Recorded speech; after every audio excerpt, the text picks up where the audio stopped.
In this three-part series, we're going to explore how to configure your workspace to your liking in Toon Boom Harmony. This part will cover how to change the layout of Harmony. Part 2 will cover how to configure toolbars and change the content of those toolbars. Part 3 will cover how to save and manage workspaces. So let's get started. So to begin, I already have my workspace set up, as you can see, so let's reset it to default. Go to the menu bar and go Windows, Restore Default Workspace. This will restore the workspace back to default, which is how it looks when you first open Harmony for the first time. So you see every panel has a tab heading. So you see camera has a tab heading, drawing, tool properties, library, color, node view, timeline, and node library. These are what you click and drag to modify the layout of Toon Boom Harmony. Some areas of the workspace have two or more tabs docked together. So tool properties and library as an example. It shows only one at a time. Click the inactive tab heading to show it. So you see I don't see library, but if I click the library tab, it goes to that. To move panels around, click and drag on the tab heading. So I want to move the color tab, so let's click and drag on the tab heading. It shows a grey rectangle, and this shows where it's going to go when you release your mouse button. So right now,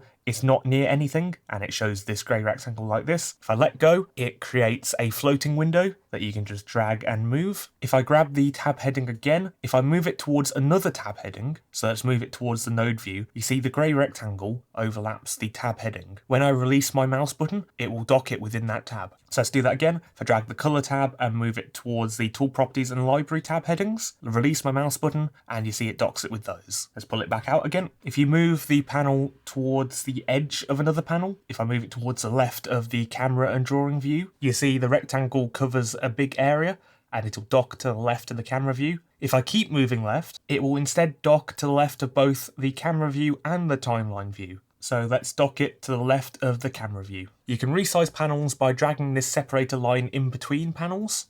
If you make the panel too small, you see it will hide the panel. The separator line is still there, so you can drag on that separator line again and pull it out to re-show it. If you click the arrow pointing into the panel, it will hide that panel, and then that separator line is still there, so if you click the arrow pointing outwards, it will show it again. So that's two ways to show and hide a panel. You can either drag it in like that and pull it out, or you can press the arrow to hide it and press the arrow again to show it. To close a panel, find the X at the top right of the panel and click it. So node view, it's got the X here, let's close it. If you'd like to open a panel that isn't already on screen, then go to your menu bar, Windows, and open the panel you would like. I do want the node view, so let's reopen that, and then let's redock it. Drag the tab heading into where you want it. Alternatively, you can open a panel by clicking the little plus icon next to a close button and then opening a tab here. So I like to have layer properties open, so click the plus, click layer properties, and you see it opens that tab docked automatically within the panel that I clicked the plus on. A setting that may be of use to know about is the setting Harmony, Preferences, Focus on Mouse Center. This red line that is surrounding a panel shows you which panel is active. Any keyboard shortcuts only apply to the active panel. So by default, you have to click into a panel to make it active. Now alternatively, if you go